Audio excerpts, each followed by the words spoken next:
বাংলা ছড়া কানা বগির ছা লিখেছেন খান মোহাম্মদ মঈনুদ্দিন।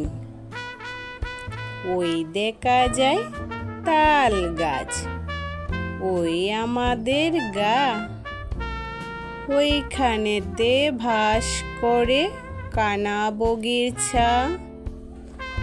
ও বগি তুই খাস কি, পান্থা ভাত চাস কি? পান্থা আমি খাই না, পুঁটি মাছ পাই না, একটা যদি পাই অমনি ধরে গাপুস গুপুস খাই।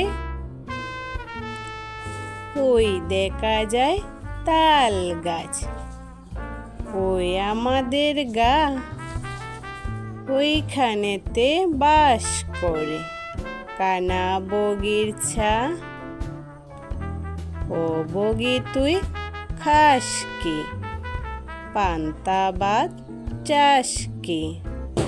পান্থা আমি খাই না, পুঁটি মাছ পাই না, একটা যদি পাই অমনি ধরে গাপুস গুপুস খাই।